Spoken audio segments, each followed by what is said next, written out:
Hello everyone, welcome to mechanical educational forum. आशा है आप सब बहुत अच्छे होंगे। तो आज मैं आपको थर्मोडायनेमिक्स प्रॉपर्टी के बारे में बात करूंगा कि वे क्या होते हैं।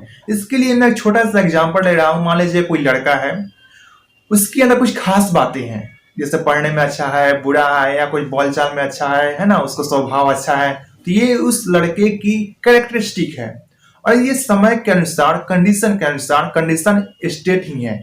तो कंडीशन के अनुसार उसकी जो कैरेक्टरिस्टिक है वो चेंज हो जाती है। जैसे घर में कुछ और उसकी कैरेक्टरिस्टिक है, दोस्तों के साथ मिलता है तो कुछ उसकी और कैरेक्टरिस्टिक है ना। तो उसकी जो कैरेक्टरिस्टिक है, उसकी जो खास बातें हैं, वो कंडीशन के अकॉर्डिंग चेंज हो जाती है। ठीक है ना। इसको मैं थर्मोडायनेमिक सिस्टम से कनेक्ट करने की कोशिश करता हूँ। ये जो आपका थर्मोडायनेमिक्स प्रॉपर्टी होता है ना, वो किसी थर्मोडायनेमिक सिस्टम के कैरेक्टरिस्टिक को बताता है अलग अलग स्टेट पे। अगर कोई थर्मोडायनेमिक सिस्टम है तो उसका जो स्टेट है, अभी जो कंडीशन है उसकी, उस समय उसकी कैरेक्टरिस्टिक कुछ और होगी। जब वो अपनी कंडीशन को चेंज करेगा उस समय उसकी कैरेक्टरिस्टिक कुछ और हो जाएगी। तो ये जो कैरेक्टरिस्टिक चेंज हो रही है ना, इसी को थर्मोडायनेमिक्स प्रॉपर्टी बताता है कि भैया ये है इसकी थर्मोडायनेमिक्स प्रॉपर्टी। ठीक है ना। और मैं क्या करूंगा, थर्मोडायनेमिक्स प्रॉपर्टी कहता है कि मैं क्या करूंगा, इसकी कैरेक्टरिस्टिक को अलग अलग स्टेट पे बताऊंगा, है ना। हमें पता होना चाहिए ना उसकी कैरेक्टरिस्टिक क्या है, कैसे चेंज हो रही है। तो ये बताता है आपका थर्मोडायनेमिक्स प्रॉपर्टी।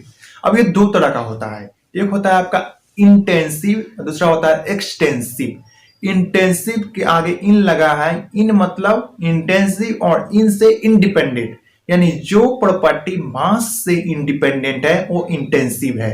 और दूसरा एक्सटेंसिव, ये मास पर डिपेंडेंट है। मास आप चेंज करोगे, बढ़ाओगे, घटाओगे, कुछ भी करोगे मास में, ये एक्सटेंसिव प्रॉपर्टी चेंज हो जाएगी, लेकिन इंटेंसिव पर उसका कोई प्रभाव नहीं पड़ेगा।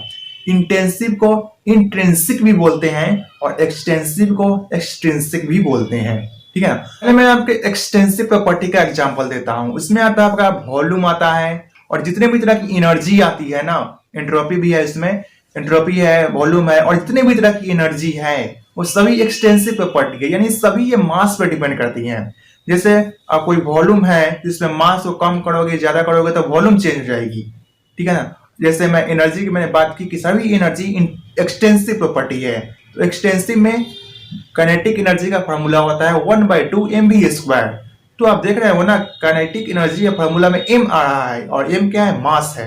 मास को आप चेंज करोगे तो काइनेटिक एनर्जी की वैल्यू में चेंज आएगा। तो ये मास पर डिपेंड कर रहा है। जब ये डिपेंड कर रहा है तो ये आपका एक्सटेंसिव प्रॉपर्टी है। और जितने भी तरह की एनर्जी है हमारे पास, काइनेटिक, पोटेंशियल, इंटरनल एनर्जी, ये सभी आपकी एक्सटेंसिव प्रॉपर्टी है, मास पर ये डिपेंड करती हैं।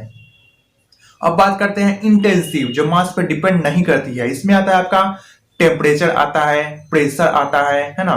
टेम्परेचर और प्रेशर का मास से कुछ लेना देना नहीं है।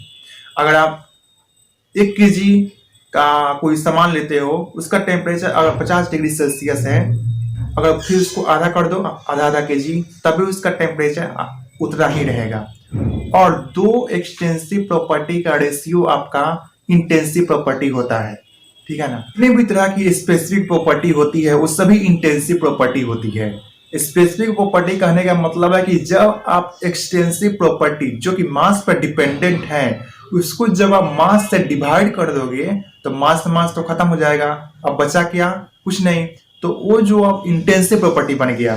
फिर से स्पेसिफिक प्रॉपर्टी वो है जब आप स्पेसिफिक प्रॉपर्टी वो है जब आप एक्सटेंसिव प्रॉपर्टी को मास से डिवाइड कर दोगे, तो मास से डिवाइड होने पर मास खत्म हो जाएगा।